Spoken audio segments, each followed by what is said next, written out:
Quand Tizi-Ouzou a ses traditions, Tizi-Ouzou a sa culture, comme la Setapiwi a ses traditions, comme la politique à Tizi-Ouzou a ses traditions, et comme moi aussi, dans cette auguste assemblée, j'ai ma tradition, et je ne peux pas décevoir encore plus d'Arab Hadkassi, et la Kalas d'Ahko et Outqset. Nana Kadarab Higgoud Tadart, Slayo Tamgart Sayo Tagat.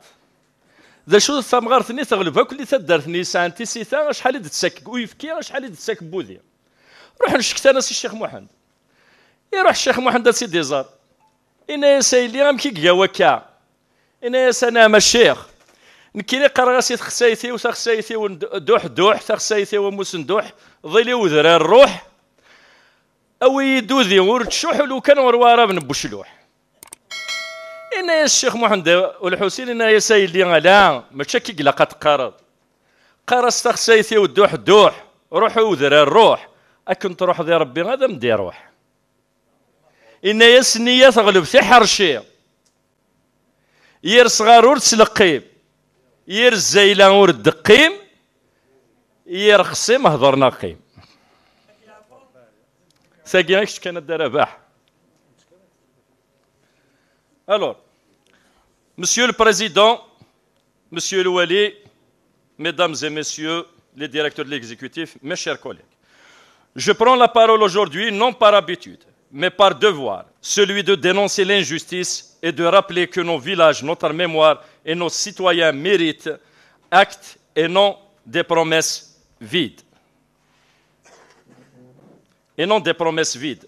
Notre wilaya souffre en silence de problèmes que nous voyons tous les jours, sans que les solutions ne suivent. Je commence par la ville de Ain Hammam, que beaucoup décrivent désormais comme une ville fantôme.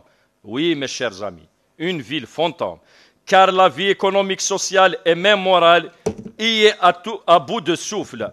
Il est urgent d'ouvrir le boulevard Colonel Amiroche. Ce projet n'est pas un luxe, mais une bouffée d'oxygène, un espoir vital pour une population qui a perdu confiance.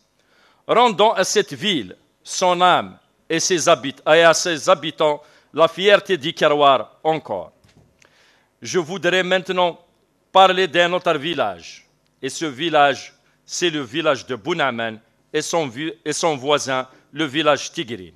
Ce n'est pas la première fois que j'en parle dans cet hémicycle. Et je le répète avec conviction, je ne me laisserai jamais de rappeler le nom de Bounamen.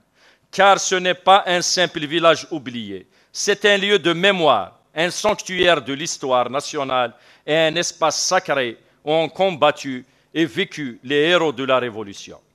Sachez, mes amis, que c'est dans ce village que le colonel Amiroche, le colonel Mohamedou El Hadj, avait établi le PC de la wilaya Tarwa historique.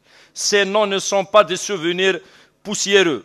Ils sont le fondement même de notre liberté, celle qui nous permet aujourd'hui de siéger ici et de parler librement.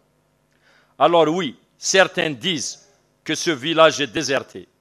Mais avant de dire qu'il est déserté, regardez qui l'a habité. C'étaient des hommes et des femmes qui ont porté l'Algérie sur leurs épaules, qui ont payé leur engagement de leur sang. Et même malheureusement, depuis l'indépendance, ce village symbole de la dignité et du sacrifice n'a jamais été raccordé au réseau électrique. Est-ce acceptable dans un pays où l'énergie coule à flot? Est-ce digne d'une nation qui se veut reconnaissante envers ses martyrs? Ce n'est pas seulement une question d'électricité, c'est une question de respect, de justice et de mémoire. Pour la mémoire de ces lions, Bounamen et Tigrine doivent être traités comme une priorité absolue, pas par charité, mais par devoir national. À cela s'ajoute la promesse encore non tenue du désenclavement de Bounamen vers la commune d'El Chefa sur à peine 1,5 km seulement, mais qui sépare l'oubli de la dignité, l'enclavement de l'espoir, et il est temps que cette route soit enfin réalisée, s'il vous plaît. Et puisque nous parlons de route, je dois aussi revenir sur l'état dégradé de la RN30. Lors de la première session de cette année, j'avais interpellé M. le DTP en disant qu'il ne fallait que de 2 brouettes de goudron pour réparer certaines sections. Certes, il l'avait mal pris, mais la réalité, que rien n'est fait aujourd'hui même. Et nous voilà encore à la veille de la saison hivernale, avec des routes dangereuses et impraticables. Avec le trafic croissant et le passage des poids lourds, il faut penser même à un projet d'élargissement de cette route. Mais en attendant, de grâce, faites en moi le rafistolage habituel, par respect pour les usagers et pour la sécurité de tous.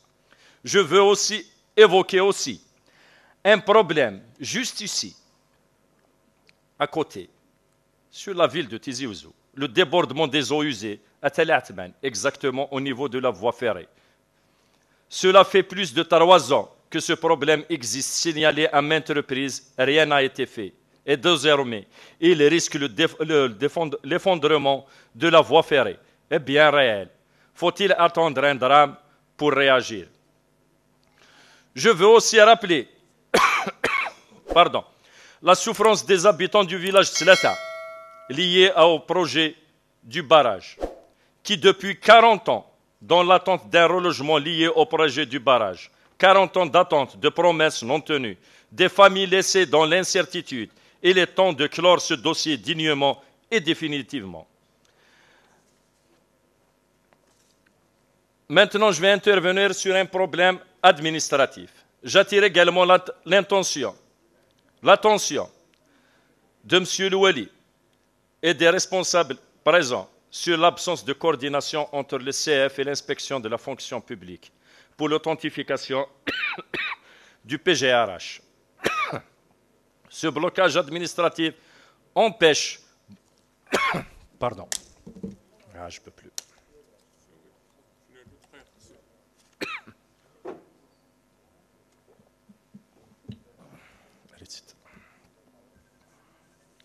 Empêche le fonctionnement de nombreux établissements. Une meilleure communication entre ces deux instances est indispensable pour fluidifier la gestion publique. Je veux aussi parler des agents qui exercent dans leurs fonctions sans couverture administrative. Pardon, je ne peux plus continuer.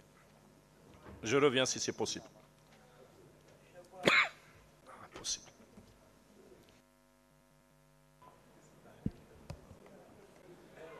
شفاك علي شفاك.